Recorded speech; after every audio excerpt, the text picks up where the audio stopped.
하나님 말씀 봅니다. 구약 출애굽기 17장 1절로 16절 말씀, 출애굽기 17장 1절에서 16절 말씀 제가 읽어드립니다. 이스라엘 자손의 온 회중이 여호와의 명한 명령대로 신광야에서 떠나 그 노종대로 행하여 르비딤의 장막을 쳤으나 백성이 마실 물이 없는지라. 백성이 모세와 다투어 가로되 우리에게 물을 주어 마시게 하라. 모세가 그들에게 이르되 너희가 어찌하여 나와 다투느냐? 너희가 어찌하여 여호와를 시험하느냐? 거기서 백성이 물에 가라매 그들이 모세를 대해 원망하여 가로되 당신이 어찌하여 우리를 애굽에서 인도하여 내어서 우리와 우리 자녀와 우리 생축으로 목말라 죽게 하느냐? 모세가 여호와께 부르짖어 가로되 내가 이 백성에게 어떻게 하리이까? 그들이 얼마 아니면 내게 돌질하겠나이다. 여호와께서 모세에게 이르시되 백성 앞을 지나가서 이스라엘 장로들을 데리고 하수를 치던 내 지팡이를 손에 잡고 가라. 내가 거기서 호렙산 반석에 너를 대하여 서리니 너는 반석을 치라. 그곳에서 물이 나리니 백성이 마시리라. 모세가 이스라엘 장로들의 목전에서 그대로 행하니라. 그가 그곳 이름을 마사라 또는 무리바라 불렀으니 이스라엘 자손이 다투었으며 또는 그들이 여호와를 시험하여 이르기를 여호와께서 우리 중에 계신가 아닌가 하였음이더라. 때에 아말렉 이르러 이스라엘과 르비딤에서 싸우니라. 모세가 여호수아에게 이르되 우리를 위하여 사람들을 택하여 나가서 아말렉과 싸우라. 내일 내가 하나님의 지팡이를 손에 잡고 산꼭대기에 서리라.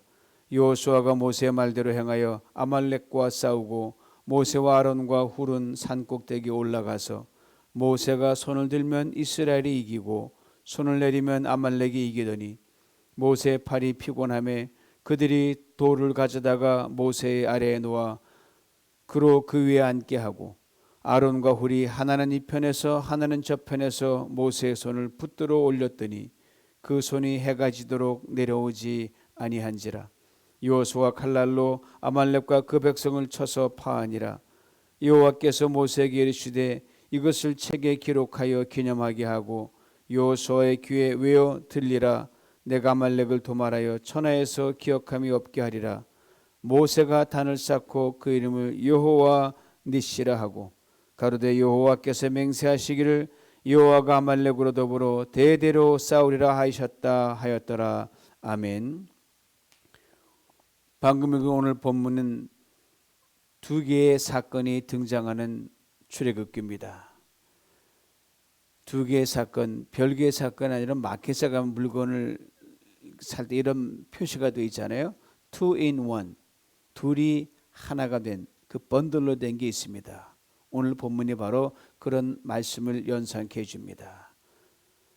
아주 밀접한 관계에 있는 두 개의 사건입니다.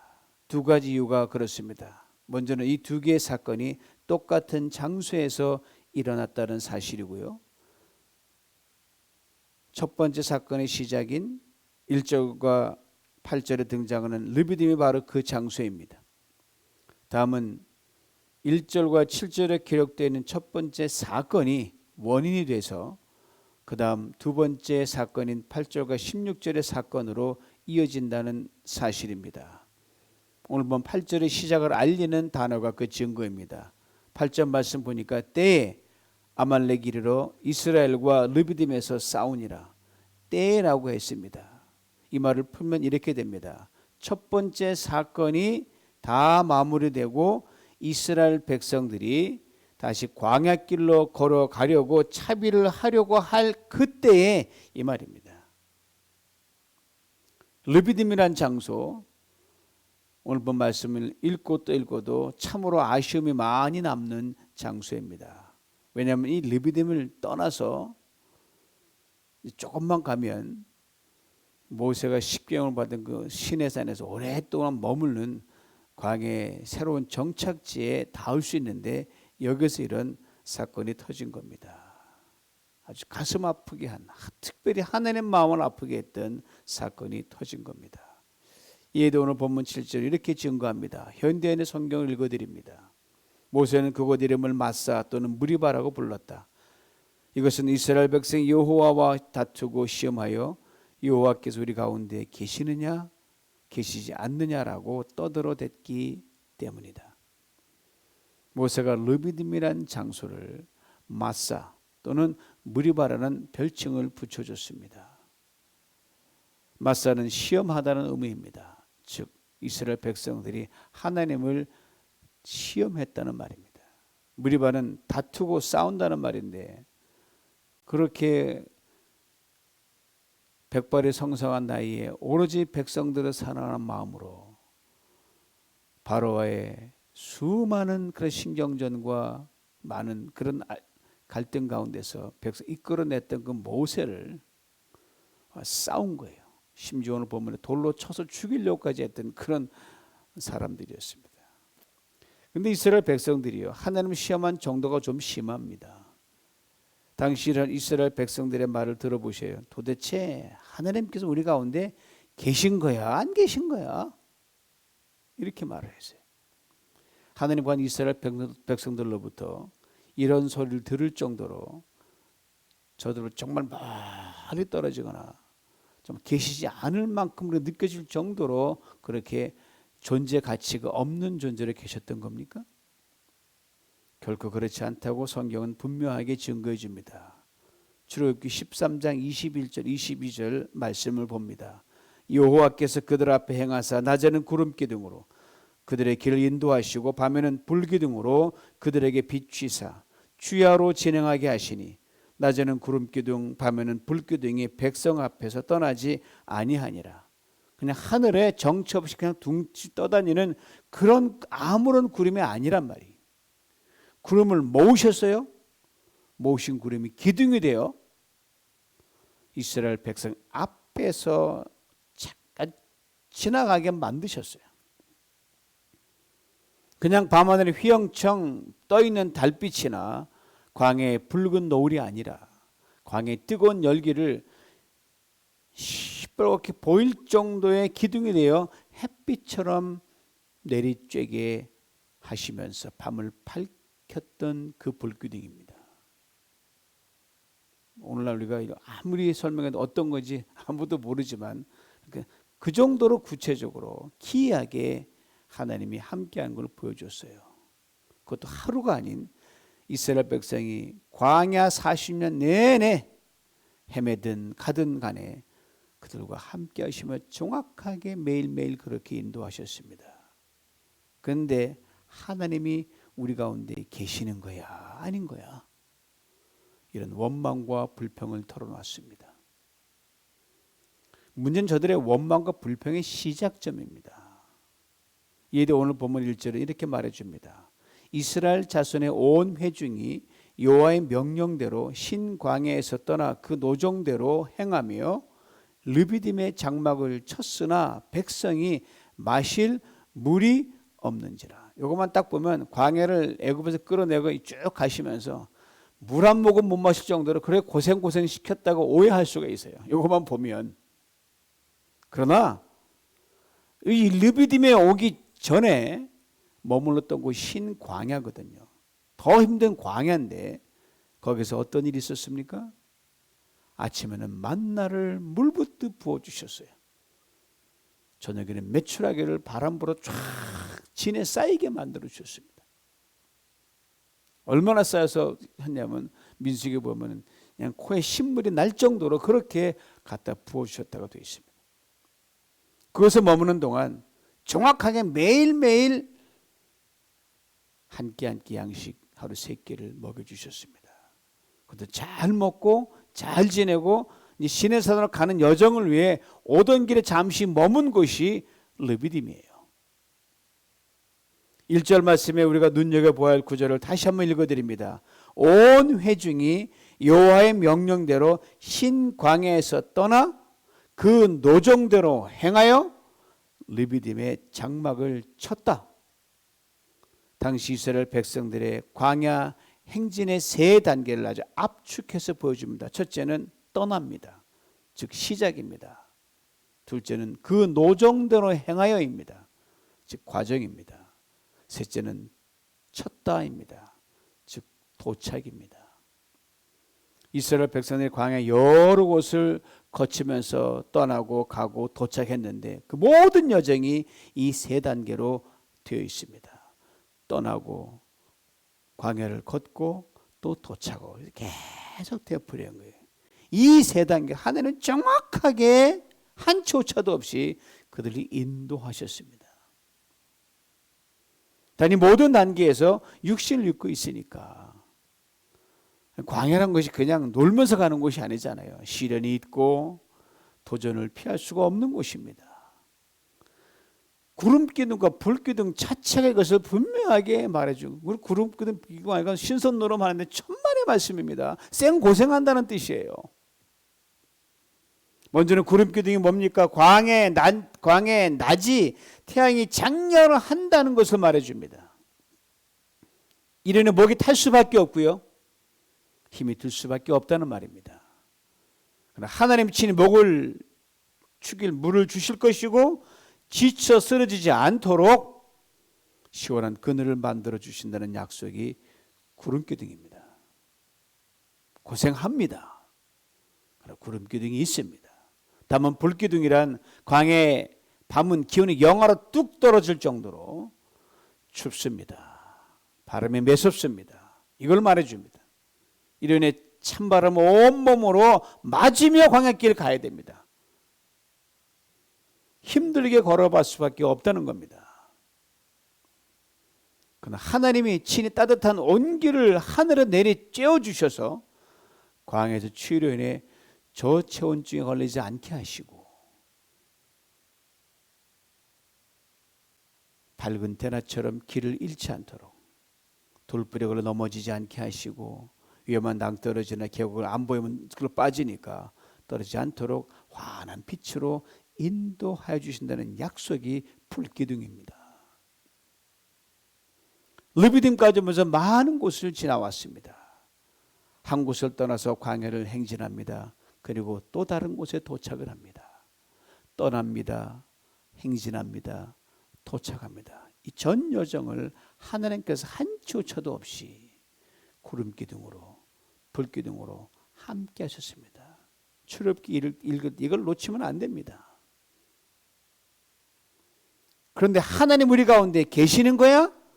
아닌 거야 라고 원망과 불평을 합니다. 단지 물이 없다는 것이 아닙니다. 저들의 원망과 불평에 대해 오늘 본문 3절 이렇게 설명합니다. 거기서 백성이 물에 가라매 그들이 모세를 다해 원망하여 가로되 당신이 어째 우리를 애굽에서 인도하여 내어서 우리와 우리 자녀와 우리 생축으로 목말라 죽게 하느냐? 거기서라고 했습니다. 거기 어디입니까? 자기들 마음대로 가서 거기 푹 쓰러져 가지고 아이고 죽겠네 그런 곳입니까? 아니거든요. 하나님께 친히 저들을 떠나게 하셨고 행진하게 하셨고 멈추게 하신 바로 그 하나님의 예비된 장소입니다. 그러므로 거기서 물이 없으면 하나님께서 물을 주실 것이요 목마르면 목을 죽여주실 것입니다. 이것을 믿고 모세를 통해 들려주시는 하나님의 말씀에 순종하면 됩니다. 근데 저들은 광야가 가져다 준 육신의 고통과 힘든 시간에 그만 무릎을 꿇고 말았습니다. 그래서 저는 해서는 안 될 말을 모세에게 내뱉었습니다. 우리를 죽이려고 이곳까지 데리고 왔냐? 당시 힘들지 않은 사람 누가 있었겠습니까? 광야인데 당시 목이 타지 않은 사람이 누가 있었겠습니까? 조금만 인내하면서 하나님만 바라보았다면 다 해결될 것을 저들은 귀는 닫고 입만 열어 원망과 불평을 쏟아버리고 말았습니다. 그렇습니다. 여러분 힘들고 어려울 때 제일 좋은 베스트 플랜은 뭔지 아세요? 입은 꽉 닫는 거예요. 귀만 열어놓아야 한다는 것이 얼마나 중요한지 오늘 우리에게 일깨워 줍니다. 그러기 훗날 시인은 지난달 이런 선조들의 어처구니없는 원망과 불평의 역사를 회고하면서 오가는 세대의 사람들에게 이렇게 일깨워 줍니다. 시편 95편 1절 이하의 말씀이며 들어보셔요. 오라 우리가 여호와께 노래하며 우리 구원의 반석을 향하여 즐거이 부르자. 우리가 감사함으로 그 앞에 나아가며 시로 그를 향하여 즐거이 부르자. 대저자는 우리 하나님이시여 우리는 그의 기르시는 백성이며 그 손의 양이라. 너희가 오늘날 그 음성 듣기를 원하노라. 이르시기를 너희는 무리바에서와 같이 또 광야 마사의 날과 같이 너희 마음을 강팍해 하게 말지어다. 그때 너희 열조가 나를 시험하여 나를 탐지하고 나의 행사를 보았도다. 마지막 구절이 참으로 가슴 아픕니다. 너희 열조가 나를 시험하여 탐지하고 나의 행사를 보았도다. 이런 말입니다. 너희 조상 내가 행한 그 엄청난 일들을 보고도 힘들고 어려울 때마다 이번에는 어떻게 하시나 우리가 지켜보자는 마음을 품고 나를 테스트했다. 저들은 귀는 닫고 입만 열어 원망하고 불평하면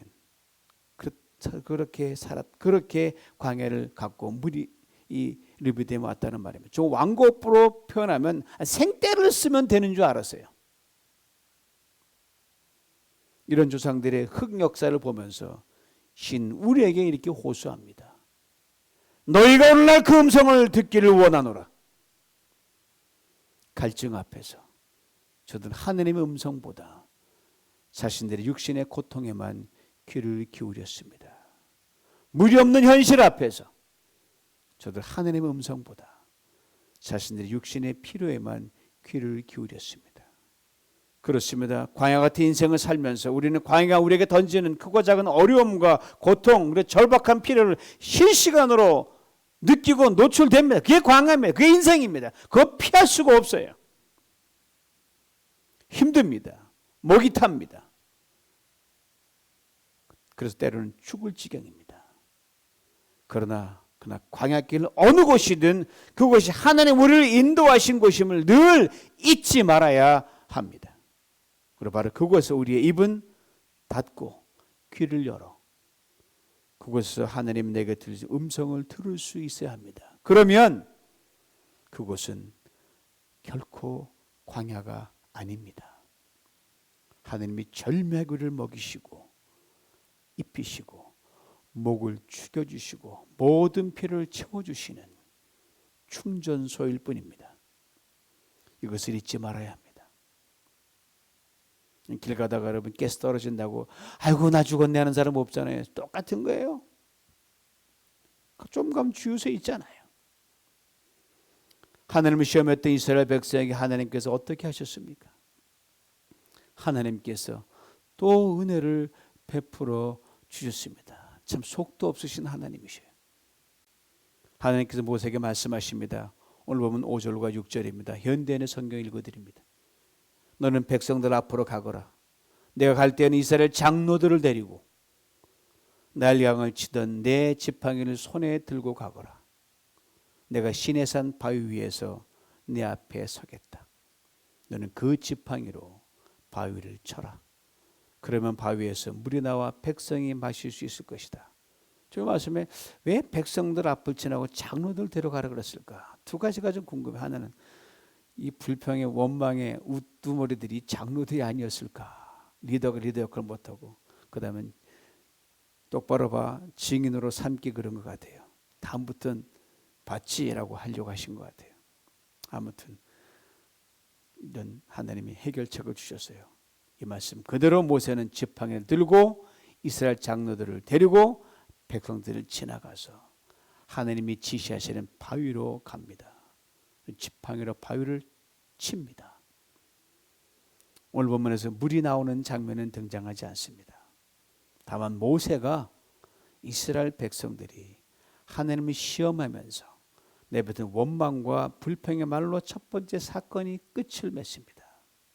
이 대목에서 당시 모세가 얼마나 심적으로 괴롭고 힘들었고 속상했는지를 짐작할 수가 있습니다. 당연히 모세가 지팡이로 칠 때 물이 콸콸콸 쏟아 나왔죠. 당연하죠. 백성은 정신없이 달려가서 허겁지겁 바위에 터져나오는 물을 온몸으로 뒤집어 쓰면서 물을 원 없이 마셨을 것입니다. 이거 얼마나 희한한 광경이에요. 바위에서 물이 나오다니 있을 수 없는 일이잖아요. 그러면 야 하나님이 기가 막히게 물을 나게 한 줄 정도는 적어 놓을 만한데 쏙 빼버렸어요, 이 모세가. 그리고 직전에 있었던 백성들이 튀어나오는 그 말을 모세는 두고두고 상처가 되고 트라우마가 된 것으로 보입니다. 이것을 훗날 모세경을 써내려가면서 오가는 세대에 반면교사로 남겨놓았습니다. 7절 말씀 다시 한번 들어보시기 바랍니다. 모세는 곧 이름을 마사 또는 무려바라고 불렀다. 이것은 이스라엘 백성이 여호와와 다투고 시험하여 여호와께서 우리 가운데 계시느냐 계시지 않느냐고 떠들어댔기 때문이었다. 얼마나 그것이 사무쳤으면 기가 막히게 한 줄도 안 남기고 이런 짓 하지 말라고 우리가 남겼겠습니까? 물을 원 없이 마신 이스라엘 백성이 이제 살 것 같습니다. 여기저기 적당한 장소 찾아서 몸이 되어 잠시 휴식을 취하고 있었습니다. 그런데 바로 그때 난데없이 아말렉이란 광야 유목민들이 이스라엘 백성들을 기습적으로 덮칩니다. 광야를 훤히 꿰뚫고 있는 그 아말렉 족속과 이스라엘 백성 사이에 큰 싸움이 벌어집니다. 아말렉 족속 아주 호전적입니다. 오늘 보니 바로 이스라엘 백성들이 이 아말렉 족속과 처음 맞닥뜨리는 장면입니다. 이 이스라엘 역사에서 이 아말렉 족속은 틈만 생기면 여지없이 나타나 이스라엘 백성들을 괴롭혔던 족속입니다. 소위 말해 영원한 원수였어요. 원망과 불평을 내뱉었던 르비딤이 이제는 걷잡을 수 없는 피해 사륙이 벌어지는 싸움터로 변했습니다. 성대로 아말렉과의 싸움, 그냥 광야길 가다가 운이 없어서 만나 벌어진 싸움이었을까요? 그렇지 않다는 것을 우리는 놓쳐서는 안 됩니다. 당시 이스라엘 백성들 싸움에 대비한 훈련을 받은 군대 없었습니다. 장정들이 있었지만 전쟁을 수행하는 군인대라고 볼 수 없습니다.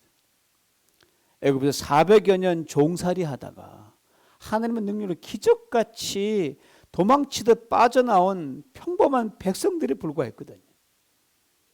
그러게 하나님께 이스라엘 백성들이 애굽을 빠져나와 광야를 행진할 때 광야에 거친 유랑 부족이 살고 있는 저 일부러 피해서 우회 길로 돌려서 가게 만드셨습니다. 그리고 이렇게 그 일을 분명하게 말씀하셨어요. 출애굽기 13장 17절입니다. 들어보세요.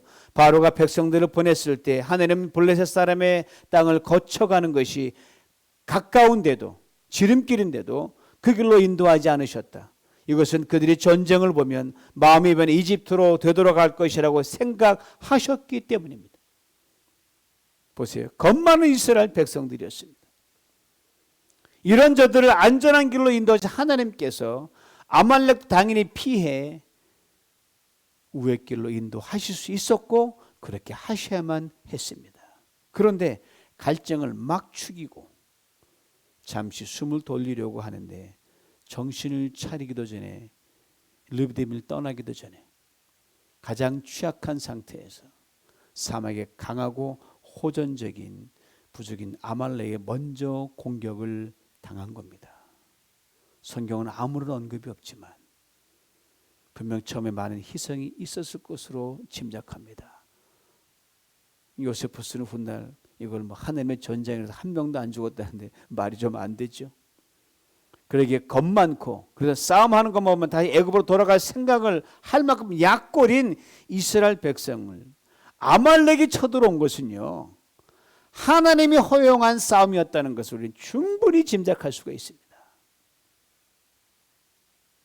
그러기에 아말렉의 침공은 하나님의 작은 채찍일 수밖에 없습니다. 르비딤까지 오면서 기가 막히게 자신들을 인도하신 하나님의 말씀에 귀를 열어 순종하지 않고 입만 열어서 하나님께 원망했던 이스라엘 백성들을 다시 강하게 일깨워 주시기 위한 하나님의 사랑의 채찍이었습니다. 그렇습니다. 가야 할 광야길 아직도 멀거든요. 광야 크고 작은 도전과 시련들이 앞으로 계속 이어질 텐데 한 번쯤 순종의 훈련을 확실하게 받을 필요가 있었습니다. 이를 위해 아말렉을 움직이셨습니다. 이제 아말렉과의 싸움은 불가피해졌습니다. 전력상으로 보나 정신 상태로 보나 아말렉 이스라엘 백성은 상대가 되지 못합니다. 모세도 이젠 기력이 예전 같지 않습니다. 모세가 청년 여호수아를 부릅니다. 싸울 만한 사람을 뽑아라. 일단 급히 나가서 막아라. 여호수아 급히 사람을 모아 아말렉과 싸우러 나갑니다. 결과는 불보듯 뻔하죠. 그런데 이 절체절명의 상황에서요, 모세는 지팡이 하나만 달랑 들고 아론과 훌을 데리고 산 꼭대기로 올라갑니다. 산 꼭대기 올라가서 오합지졸에 불과한 이스라엘 백성들이 강한 아말렉과 싸우는 것을 모세가 이렇게 내려다보니 상대가 안 되는 거예요. 모세가 지팡이를 같은 손을 높이 치셨답니다. 그거 할 수 있니라고는 하나님의 능력을 행했던 그 지팡이를 하늘 높이 들고 하나님의 도우심을 구하는 길밖에 없었습니다. 모세가 지팡이를 높이 들면서 분명 절박한 기도를 드렸을 줄 압니다.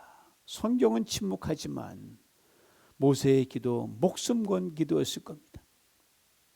그리고 결코 길지 않았을 거예요.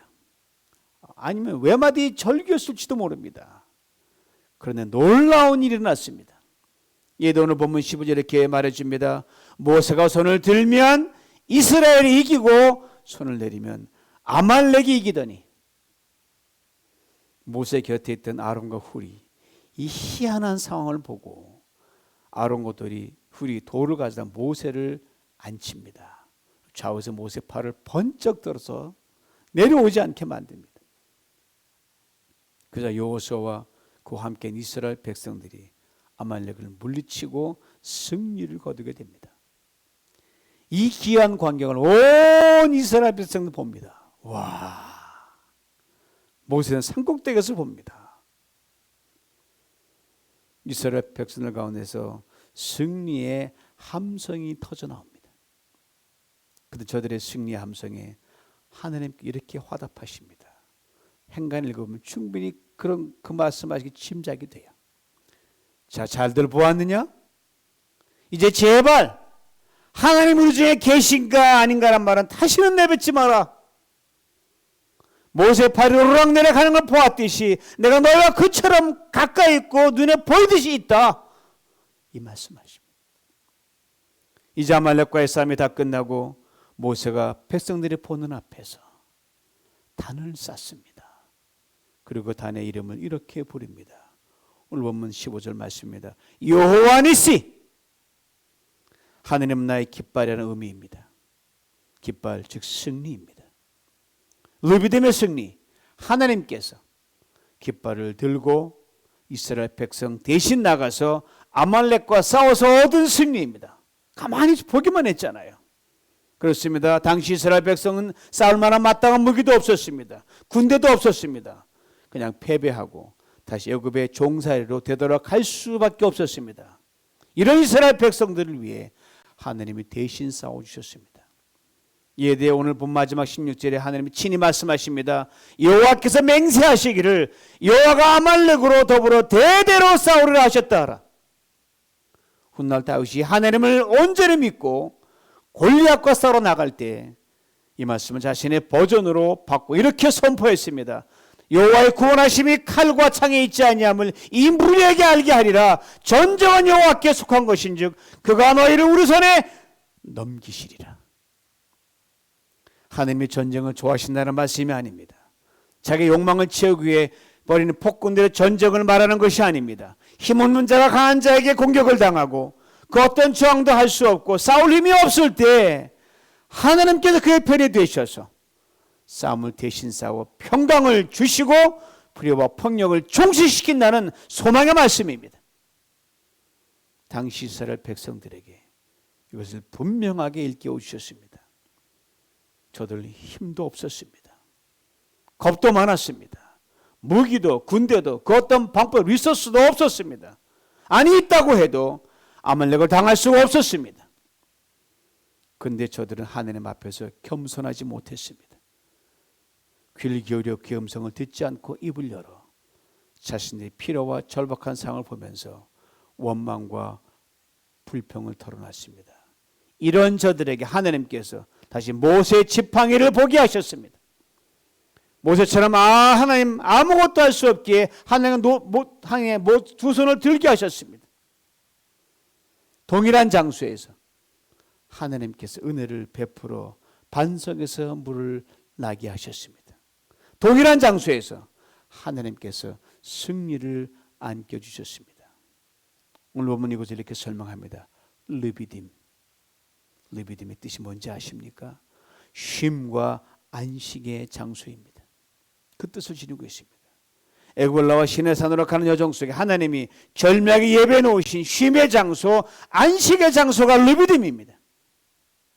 그런데 이스라엘 백성들은 이 르비딤을 원망과 불평의 장소로 만들어 놨습니다. 그리고 싸움터로 만들어 버렸습니다. 저들이 하나님의 말씀에 귀를 닫고 입만 열어놨기 때문입니다. 찬양과 감사의 경배의 입이 아닌 하나님을 시험하고 모세와 다투는 입술이었습니다. 사랑하는 성도 여러분, 광야 인생길 우리를 지치게 만드는 일이 반드시 일어납니다.